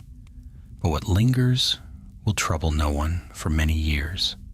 Thorinbal nodded, though somberness weighed on him. Still, the victory feels hollow, while the Guardian lies broken. He fought to his last breath, though stone breathed no more. Gandalf laid a gentle hand on the dwarf's shoulder. His purpose was fulfilled, and in his final moments he saw you carry the helm to safety. Be certain he found honor in that. The words offered comfort, though sorrow still pressed against Thorinbal's heart like a stone. He whispered a brief prayer in the tongue of his fathers, letting the wind carry it down the slopes. When they continued on, the ridge widened into a plateau overlooking the northern valleys. Far below, torches flickered, goblins scattering in disarray across the snow. Their cries echoed faintly, but none dared return toward the summit. Whatever power they had hoped to claim lay broken with their chieftain, and fear now drove them deeper into the mountain's shadowed mazes. Gandalf watched them, thoughtful. Without their leader, they will quarrel. The fractured tribes will fall upon each other again. Their unity was only ever borrowed from darker purpose. Yet that purpose remains, Thornball said grimly.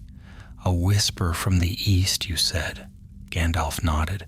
A shadow moves, not swiftly, not brightly, but with steady malice. And though these goblins had but a taste of its influence, it is enough to trouble me. Thornball shivered despite the helm's warmth against his chest.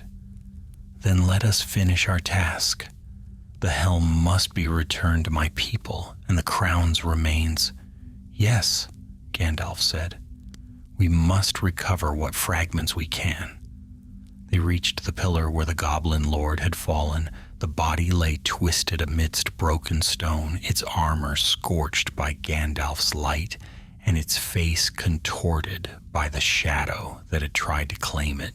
The cracked crown lay beside it, split into 4 crooked pieces, each glinting faintly in the snow. Thornball gathered them carefully. A relic, born of noble craft, corrupted by time and greed. Even broken, it must not be lost again. Indeed, Gandalf said, better it be reforged into something new than left for dark hands to recover. Thornball slipped the fragments into a leather pouch, which he hid beneath his belt. When he stood again, he looked out over the broad sweep of the western mountains. Below them, the entrance to the old outpost yawned like a wound in the cliffside. Smoke still curled faintly from the crevices where battle had raged, evidence of the Stone Warden's final stand. We should return to the vault, Thornball said. If any goblins remain, we must ensure they cannot despoil what lies there. Gandalf nodded, though a weary sigh escaped him. Very well. Their steps echoed through the upper tunnels as they retraced their path downward. The stone passage that had once roared with the sounds of battle now lay suffocatingly still. Broken weapons littered the ground. Bodies of goblins lay scattered like discarded rags, grim reminders of the Guardian's last fury. They reached the cavern where the Stone Warden had made its stand. It lay collapsed near the broken seal, its form half buried beneath rubble. The runes carved across its body were darkened, now their glow extinguished. Its great hands rested upon shattered stones, as if even in death it had tried to guard the chamber. Thornball approached with slow, reverent steps. He knelt beside the Guardian and bowed deeply. Sleep, watcher of old, he murmured. Your duty is fulfilled. Gandalf stood behind him, silent for a long moment. Then he said softly, Let us leave this place. The Stone Warden's rest should not be disturbed. Together they passed through the broken chamber where the forbidden seal had been torn apart. Inside they found nothing but shattered stone and dust. The relic's ancient prison now empty, its dark presence scattered by the wind. Faint echoes of power clung to the air, but nothing stirred. We must seal this place, Thornball said. Even empty, such chambers are not meant for open wandering. Gandalf nodded. With a firm strike of his staff, he summoned a wave of white light that rippled through the broken doorway. Stones shifted, grinding together as if reluctant to obey. Yet slowly the fissure closed, sealing the chamber once more beneath a layer of rock too thick for goblin picks. It will hold, Gandalf said, long enough for dwarven masons to renew the ancient wards. Thorinbal exhaled a breath he had not realized he was holding. Then let us leave this accursed place.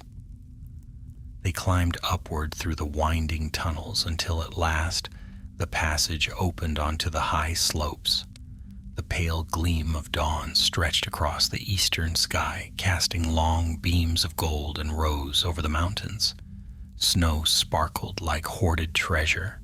The night's shadows retreated into deep valleys and crevices. Thorinbal raised the helm slightly, letting the dawn light touch its silver wings. "A good omen," he said softly. "This helm saw darkness long enough. Now it greets the sun once more." Gandalf smiled. "Let that be a sign of hope. The North shall breathe easier once it is returned to the Iron Hills." "And you will come with me?" Thorinbal asked. "For part of the journey," Gandalf replied. "But my path must bend south soon. Whispers reach my ears of dark tidings stirring across Middle-earth."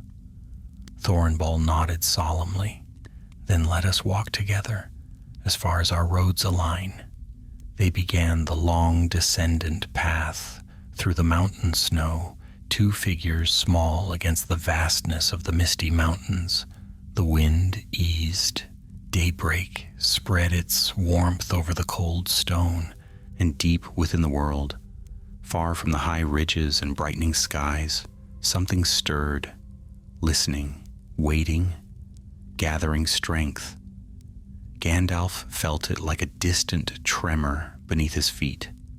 "A storm is coming," he murmured. Thorinbal did not hear, but soon enough all of Middle-earth would know. The journey down the western slopes of the Misty Mountains began beneath a pale dawn, but as Gandalf and Thorinbal descended farther, the light brightened into a crisp morning sky. Frost still clung to the rocks, glittering like scattered gems in the snow, though deep in places had been hardened by cold winds, making the descent steady if careful. Thorinbal walked with renewed strength. Though exhaustion lingered in his limbs, a fire burned within him now, a purpose rekindled, as bright as the sun gleaming on the helm of Voradin beneath his cloak. Gandalf watched him from the corner of his eye. "Your spirit returns," he said gently. "Aye," Thorinbal replied. "Danger still surrounds us, but hope walks with me. My people must hear all that has happened. They must stand ready should the goblins attempt unity again." Gandalf nodded, though shadows touched his gaze. "The threat will not vanish entirely. The tribes have lost their chieftain, but others may rise. And behind some of those foul leaders, darker wills whisper still." Thorinbal frowned. "You speak as though this was but a spark of a greater fire." "It is," the wizard said quietly. "A long shadow stretches from the east. I cannot yet see its full reach, but I feel its pull on the threads of the world." The dwarf studied him, troubled. "Will you tell me more?" "When the time is right," Gandalf answered. "For now, let us keep our minds to the task at hand. The helm must reach the Iron Hills, and the crown's fragments must be watched with great care." They continued down into the lower foothills, where the snow gave way to craggy stone and hardy pines. The wind eased, replaced by the quiet murmur of mountain streams freed from their icy fetters. Birdsong echoed faintly through the trees, an encouraging sign that the goblins had fled these slopes entirely. After a time, the faint path widened into a small clearing where smooth stone had been worn down by ancient travelers. Here Gandalf paused and raised a hand. "We rest briefly," he said, "for soon our paths will divide." Thorinbal set the helm beside him with reverence. "I had hoped you would journey with me farther than this, and I would gladly do so," Gandalf replied, lowering himself onto a flat stone. "But matters elsewhere call for haste. I have tarried long enough in these northern heights. There are friends in the south who await my counsel." Thornball nodded slowly. "Then you will go to Rivendell?" "For a short while. Elrond must hear what transpired here. His knowledge of ancient wards may help your people better bind the relics' resting places." Thornball rubbed the fragments of the crown through the pouch.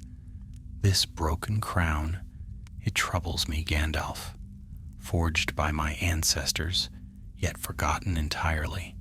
What purpose did it once serve?" "A symbol," Gandalf said. "One meant to unify clans fractured in ancient quarrels, but the dwarves of old chose another path, and so this crown was sealed away, lest it become a tool for ambitious hands." The dwarf's brows knit. "How many such relics lie hidden in forgotten halls?" "More than even your people remember," Gandalf replied with a faint smile. "Dwarves bury their secrets deeply."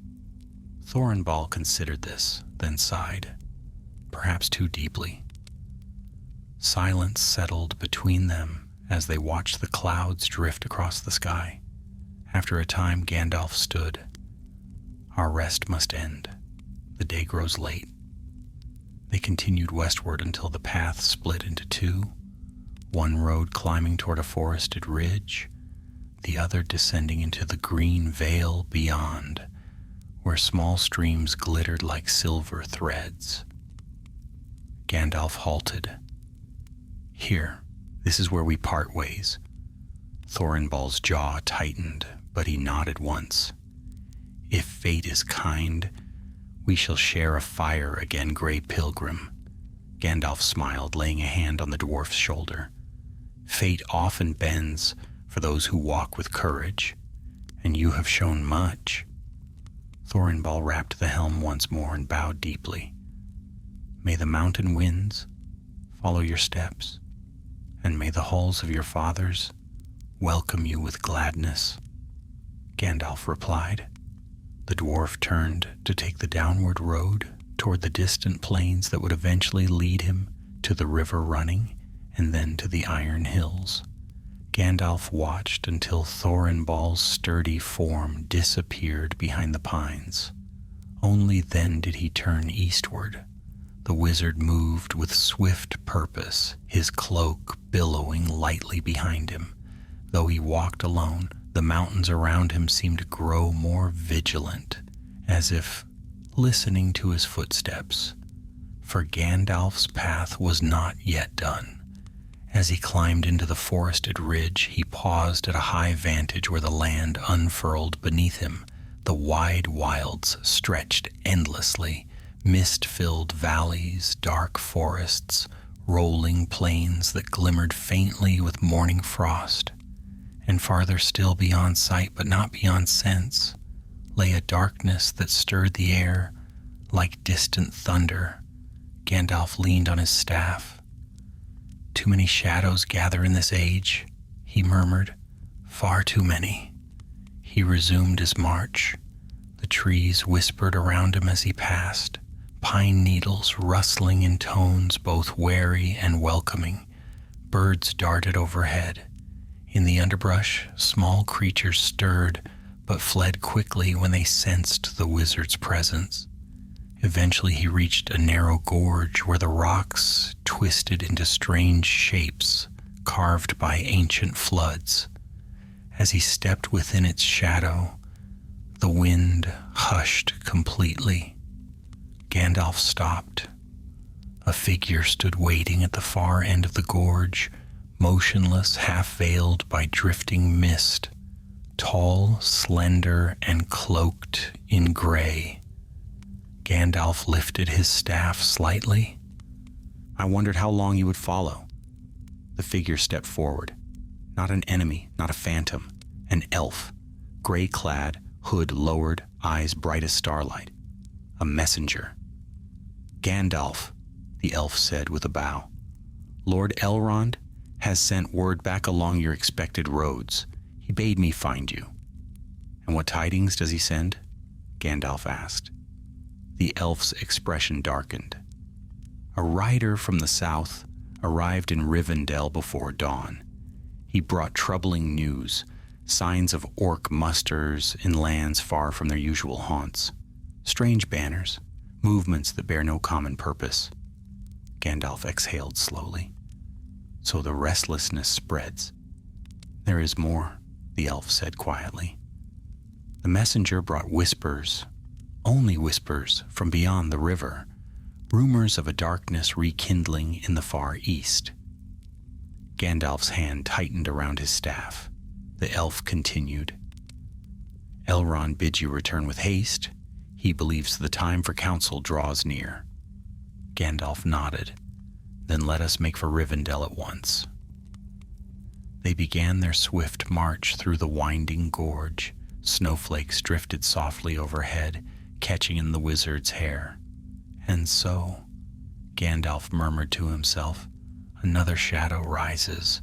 The mountains keep no secrets for long. He pressed onward, cloak flowing like a banner behind him. The wind rose once more across the high slopes, as if carrying a warning from the deep places of the world. Gandalf and the elf messenger moved swiftly along the narrow path that wound through the gorge, their cloaks whispering against the stones. The sky above had shifted into a pale silver, the sun hidden behind veils of drifting cloud. Though morning light touched the world, a heaviness lingered, as if the very air sensed the rising unease spreading across Middle-earth. The messenger kept pace with Gandalf easily, his stride steady and silent. Elves moved like shadows over stone, but even he could not mask the concern tightening his brow. More tidings weigh upon you, Gandalf said without looking back. Yes, the elf replied. When Lord Elrond sent me forth, he warned that danger moves faster than any scout. Reports come from the north as well. Strange lights on cold nights, wolves gathering in numbers unnatural, and whispers carried by the wind of a presence moving through forgotten valleys. Gandalf frowned. These mountains breed many tales, yet too many shadows stir at once. Aye, the elf's voice dropped to a whisper. And something else troubles me. The rider from the south who brought word, he was weary beyond measure, though he bore no wounds. He claimed he felt watched, not by beast nor man. Something unseen followed him through the wilds, though he never glimpsed it. Gandalf slowed his step. Did he bear anything that might draw such attention? No, only messages. But his fear was real? Gandalf murmured. Fear often knows its source, even when the mind does not. They walked for a time in silence, the path sloping downward into a cluster of ancient pines whose branches dripped with last night's frost. Through the trees, Gandalf caught sight of the far plains, rolling white under winter's hand, their vastness stretching toward the eastern horizon. The elf broke the quiet. What of your travels in the mountains, Mithrandir? I sensed a tremor in the earth days ago, faint but unlike the shifting of stone. Gandalf's eyes darkened with memory. A relic sealed in deep halls was breached. Goblins, urged by a shadow they did not comprehend, sought to claim it. A stone warden awoke to defend its vigil. The elf's eyes widened. A stone warden? Those guardians are but legend to us now. They were no legend in the elder days, Gandalf replied gravely, and one such guardian gave its life to keep evil at bay. The elf bowed his head. May its rest be honored. Gandalf continued. A broken shadow escaped its prison. Born of old wards unraveling in the dark, we shattered it. Yet I fear it was but a whisper of greater turmoil. The signs multiply, the elf agreed. Darkness stirs from beyond the edges of sight. They pressed on until the trees thinned and the path broadened into a moss-strewn trail. To the south, the distant outlines of hills rose like crouching beasts. Far ahead lay the hidden valley of Rivendell, though still many leagues away. As they walked, Gandalf's gaze drifted eastward, toward lands unseen. His mind wandered to Thorinbal, now journeying alone with the helm of Voradin and the fragments of the crown. The dwarf was stout-hearted, yet the wilds were perilous. Gandalf offered a silent prayer that the mountain winds would guide him safely to his kin. The messenger spoke again. "There is one more matter. Elrond believes a council may be needed soon, one of all who still stand against the shadow." Gandalf nodded slowly. "Long have I felt this moment approaching." He lifted his staff, tapping it lightly against the path as though sounding the heartbeat of the world. "These mountains, these valleys, they whisper warnings. Even the smallest tremors tell a story. And I fear that Sauron's designs grow bolder. Not yet open war, but the weaving of a net meant to ensnare us all." The elf's voice remained calm, though a troubled glimmer shone in his eyes. "Then the free peoples must gather their strength." "Aye," Gandalf said, "and soon." But even as he spoke, a faint rustling stirred the pine boughs above. Gandalf halted at once, staff raised slightly. The elf drew his hood back, keen eyes scanning the shadows. From the treetops came a soft patter, snow slipping from a heavy branch, then another. But the lightness of the sound belied something heavier hidden within it. Gandalf whispered, "We are not alone."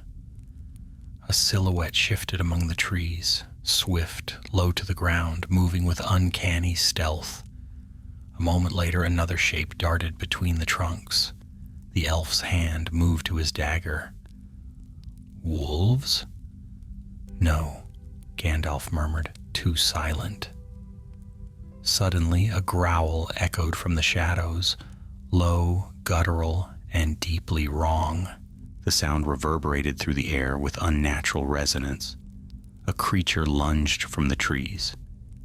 It was wolf-like, yet no wolf, born of natural line. Its limbs were too long, its fur matted with patches of dark filth, and its eyes glowed a sickly, unnatural green.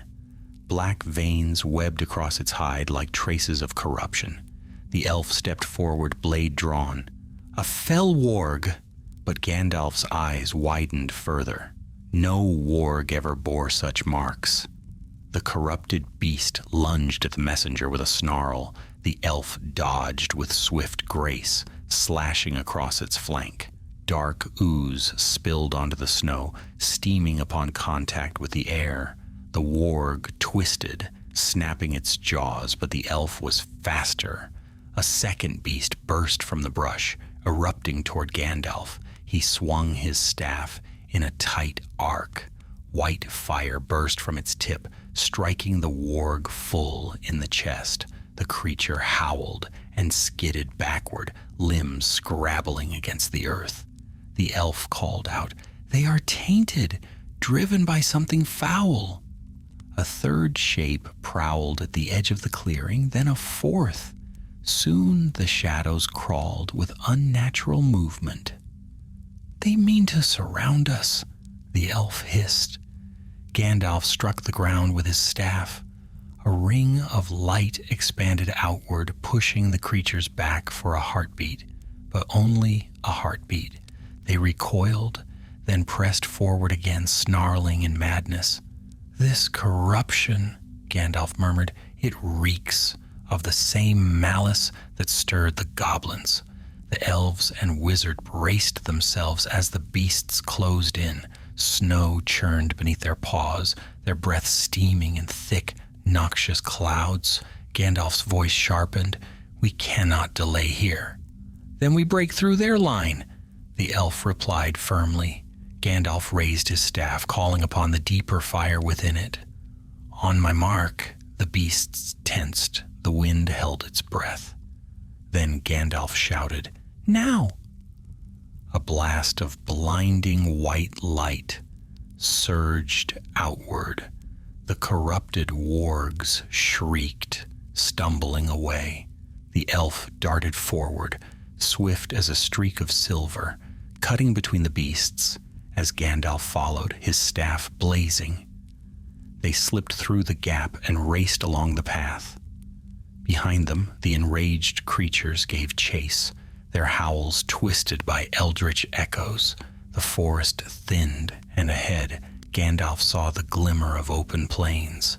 "Once we reach the fields, they will not dare follow," he called. But even as he spoke, the ground trembled faintly. More beasts stirred in the shadows behind. The elf glanced back, alarm in his voice. "The corruption spreads farther than we feared." Gandalf gripped his staff tightly.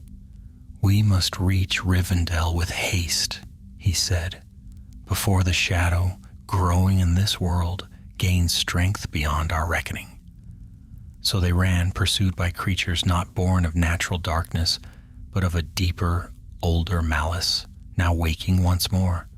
Gandalf and the elf messenger broke from the last line of pines and plunged into the wide, frost-covered fields that stretched toward the hidden valley of Rivendell. Snow crunched beneath their boots as their breath steamed in the frigid air. Behind them, the corrupted wargs burst from the trees with snarls that tore through the quiet morning like jagged blades. "Keep your pace," Gandalf called, though the messenger hardly needed urging. Elven swiftness carried the scout over the snow as lightly as a breeze. Gandalf followed, his staff blazing with white fire, his stride still steady despite the weight of looming darkness pressing from behind. The beasts gave chase, 4, 5, then 6 of the twisted creatures, their bodies moving with unnatural vigor. Blackened veins pulsed across their hides like dark fire, and their eyes glowed with sickly green hatred. Their claws tore deep furrows into the frost as they closed in. "They run without fear," the elf said. "No warg of the wild would charge into open ground against 2 armed travelers." "They are driven," Gandalf answered grimly, urged by a will that cares nothing for their survival. As they raced toward a slope leading into a narrow gorge, one of the beasts leapt at Gandalf's back. The wizard whirled, sweeping his staff in a wide arc. A blast of radiance struck the creature mid-air. It fell to the ground with a shriek, limbs twisted, smoke rising from its scorched hide. Another warg swung toward the elf. The messenger ducked beneath its jaws and struck upward, blade gleaming. His dagger found its mark beneath the beast's ribs. The warg spun away, stumbling, dark ichor staining the snow. Yet still the others pressed on. "We cannot outrun them forever," the elf said sharply. "No," Gandalf agreed, "but we can choose where to stand." He pointed toward a narrow rise where 2 great boulders leaned together, forming a natural funnel. "There. They cannot surround us in that gap." The messenger nodded and darted ahead. Gandalf followed, staff blazing brighter. They reached the funnel moments before the beasts surged forward. The first warg lunged straight at Gandalf. The wizard slammed his staff down, sending a shock of radiant fire pulsing through the ground. The creature's leap faltered. Its limbs buckled as light seared through its corrupted flesh. It collapsed in a convulsion of smoke and shadow. 2 more wargs sprang at the elf. Steel flashed. The messenger danced between them, swift as starlight, his dagger striking with measured precision. Though he fought valiantly, the corrupted beasts were relentless. Their snarls grew more vicious. their movements more frantic, as though some maddened force urged them on. Gandalf thrust his staff forward, shouting words in a tongue older than men or elves. A column of white flame erupted between him and the oncoming wargs. The beasts howled and skittered back, the unnatural light burning their diseased hides. Yet even as they retreated, they did not flee entirely. They paced at the funnel's edge, snarling, circling, waiting for another opportunity to strike. The elf caught his breath. They should be cowed by such light. "Aye," Gandalf said, "which means the corruption in them runs deep." A chill hung in the air, one deeper than winter's bite. Gandalf felt a tremor not in the earth, but in the weave of the world itself. A taint that had touched the goblins now twisted the beasts, a spreading evil probing for new footholds. The wargs gathered again for a final assault. Gandalf raised his staff high. "Stand close," he told the elf. "This next strike will break them." The messenger stepped beside him, blade poised. The pack lunged as one.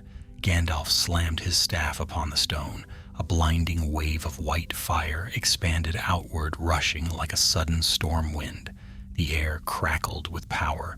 The wargs shrieked, their forms twisting as if torn apart by light itself. Each beast dissolved into smoke and ash, blown away by the raging wind.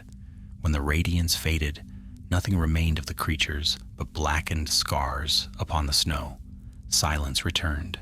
Gandalf lowered his staff, leaning on it slightly. The elf sheathed his dagger and exhaled. "That was no ordinary curse," the messenger said. "Whatever touched those beasts sought to make them more than wargs, and less." "Indeed," Gandalf murmured.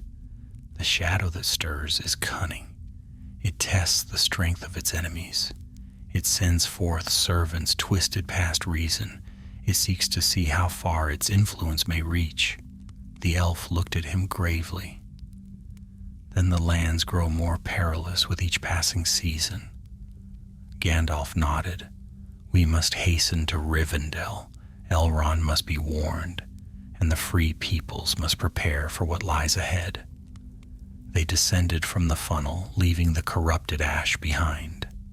The rising sun glinted through scattered clouds, illuminating the valley ahead.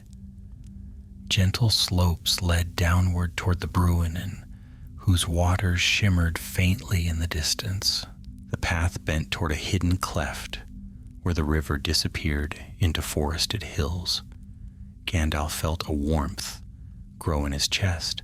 Even touched by the world's troubles, Rivendell remained a haven, Elrond's house, a beacon where wisdom gathered like starlight.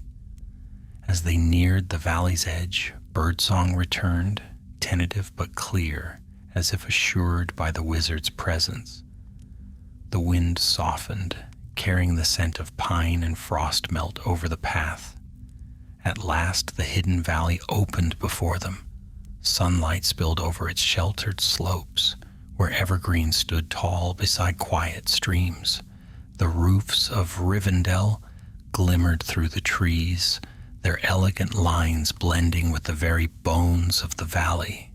The elf messenger smiled faintly. "We have reached safety. For the moment," Gandalf said, his tone gentle yet thoughtful, "but safety is a gift that grows rarer in these days." They crossed into the valley. Elves emerged from the woods to meet them, offering soft words of welcome and guiding them toward the last homely house. As they walked beneath its carved archways, Gandalf felt both relief and unease. Within these halls, he would find counsel. But the tidings he bore and the signs he had seen cast a long shadow even over Rivendell's peace. Elrond awaited them upon the steps, tall and noble, his eyes keen with ancient wisdom. At the sight of Gandalf, he descended to greet him. "You return with haste, my friend," Elrond said, and your face tells of dark roads and darker omens." Gandalf bowed his head. "Much has happened in the northern mountains. Shadows long sealed have awakened, and something stirs the creatures of the wild into madness." Elrond placed a hand on the wizard's arm. "Then come inside. There is much we must discuss, and little time to ponder." Gandalf stepped into the warm glow of Rivendell's halls. Yet as the doors closed behind him, he cast one last glance toward the distant peaks of the Misty Mountains. Snow crowned their heights, serene under the day's gentle sun. But Gandalf knew serenity was a fragile veil. The storm that had begun in those mountains would not end there. It was only the first stirring of a darkness soon to sweep across Middle-earth.